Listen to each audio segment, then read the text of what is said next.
దేవుని పరిశుద్ధ నామమునకు మహిమ కలుగునుగాక.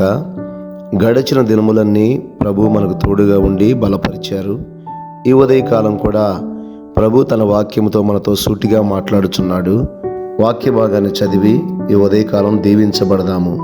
కీర్తనా గ్రంథము 118 అధ్యాయము 6వ వచనము.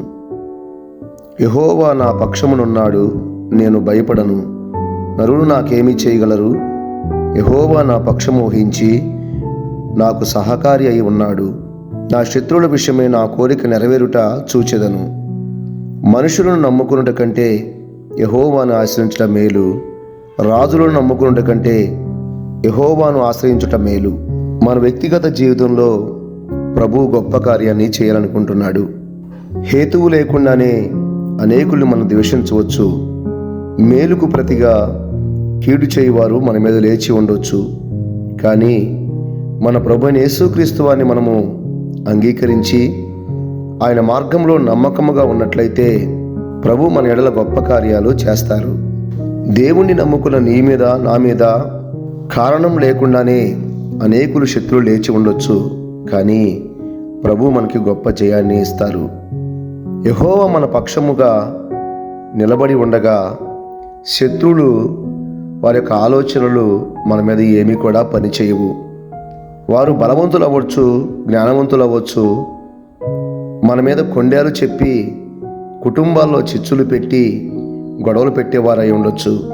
కానీ మన దేవుడు మనకు తోడై ఉంటాడు.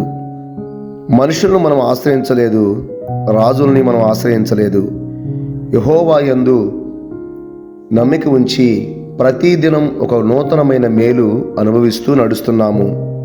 అంత మాత్రమే కాదు, మన చుట్టూ ఉన్న ప్రజలకు ఆశీర్వాదకరంగా మారుతున్నాము. ప్రేమ గొప్ప దోష శిక్ష నుంచి రక్షించగలదు. ప్రేమను చూపించాము. వారు మేలుకు బదులు కీడు చేయడానికి అలవాటు పడ్డారు. వారి నోరు సర్పము యొక్క విషముతో నింపబడి ఉండొచ్చు. కానీ మన దేవుని యొక్క శక్తి, సామర్థ్యము మనం గ్రహించిన వారమై ప్రార్థన చేయాలి. దినమెల్లా ప్రార్థన చేయాలి. ఏదో కొద్దిసేపు ప్రార్థన కాదు, దినమల్లా ప్రార్థన చేయాలి. అందరినీ క్షమించాలి. ఉన్నతమైన దేవుని బిడ్డలుగా మనము మంచి మనస్సాక్షితో నింపబడి అడుగులు వేయాలి. అదే యెహోవాని ఆశ్రయించడము అంటే. అట్టి రీతిగా మనం చేయగలిగితే మన అడుగులు స్థిరపరిచి, శత్రువు ఎదుట భోజనాన్ని సిద్ధపరిచి, నడుస్తున్న మార్గాల్లో గొప్ప జయాన్నిచ్చి, వేలాది మందికి ఆశీర్వాదకరంగా, దీవెనకరంగా నిన్ను, నీ కుటుంబాన్ని దేవుడు బలపరిచి నిలబెట్టుతాడు.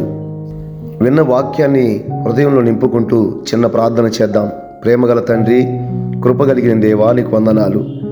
ఈ ఉదయకాలం యెహోవాని ఆశ్రయించడం అంటే ఏంటో గ్రహించుకొని అట్టి రీతిగా అన్ని విషయాల మీద ఆధారపడుతూ మేలుకు పొదిగా కీడు చేసేవారిని కూడా, దూషించేవారిని, ద్వేషించేవారిని కూడా ప్రేమించగలిగిన మనసు కలిగి అడుగులు వేయడానికి మాకు శక్తినివ్వండి.